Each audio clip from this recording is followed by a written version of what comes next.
மிக நீண்ட காலமாக தமிழ் அரசியல் கைதிகளுடைய விடுதலை என்பது பேசுபொருளாக இருக்கிறது.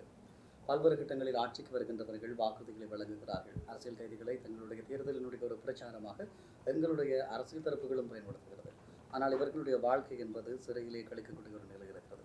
நீங்கள் குறிப்பாக ஒரு அரசியல் கைதியாக இருந்தவர், அவர்களுக்காக செயற்படுகின்றவர்கள். உங்களிடம் பிரத்யேகமாக ஒரு சில விடயங்கள் இருக்கும் அரசியல் கைதிகள் தொடர்பாக, அவர்களுடைய மன உணர்வுகள் தொடர்பாக அப்படியாக குறிப்பிட்டு சொல்லக்கூடிய விடயம் என்று சொன்னார். உண்மையிலே நான் எங்களோட இந்த செயற்பாட்டு அவர்களுடைய விடுதலைக்காக நாங்கள் இவ்வாறான முயற்சி எடுக்கிறதுக்கு பிரதான காரணம் கூட உண்டாக இருந்து உண்டாக சாப்பிட்டு உண்டு உறங்கி வெளியில் வந்த நாங்கள். குறிப்பாக நான் ஒன்று சொல்ல விரும்புகிறேன். நான் விடுதலையாகி வெளியில் வரைக்கே என்னுடைய கைப்பைகளை தரைக்க அவர்களுடைய விடுதலை விடயத்தில் தங்களுடைய விடுதலைக்காக செயற்பட சொல்லி கோரியிருந்தார்கள் வாயாலயம். அதை விட அவருடைய முகபாவனை, அவர்களுடைய தவிப்புகள் அத்தனையும் அந்த தங்களுடைய விடுதலையை என்னுடைய கரங்களில் ஒப்படைச்சதாக நான் உணர்ந்தேன்.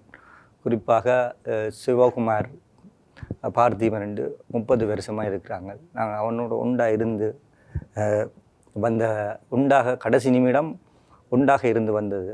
வளமையாக நீதிமன்றத்தில் தீர்ப்பு வழங்கப்பட்டால் விடுதலை ஆகினால் சிறை கூடத்துக்குள்ளே கொண்டு போகிறது இல்லாத ஒரு நடைமுறை. ஆனால் என்னுடைய வழக்குகள் மேல் கொண்டு இருக்கிறதா என்று என் நீதிமன்றங்களை பரிசோதிப்பதற்காக அதே நான் இருந்த பகுதிக்கு என்னை தடுத்து வச்சுக்கிற ஒரு குறிப்பிட்ட மனத்தியாலங்கள் இருந்தது.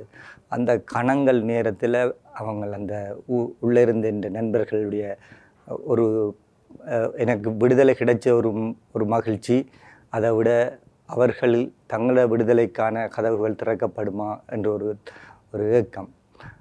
இவ்வாறான சூழல்கள் கடைசி நிமிடங்களில் அது முதல் இருந்ததை விட அது பெரிய ஒரு தாக்கத்தை எனக்கு செலுத்தியிருந்தது.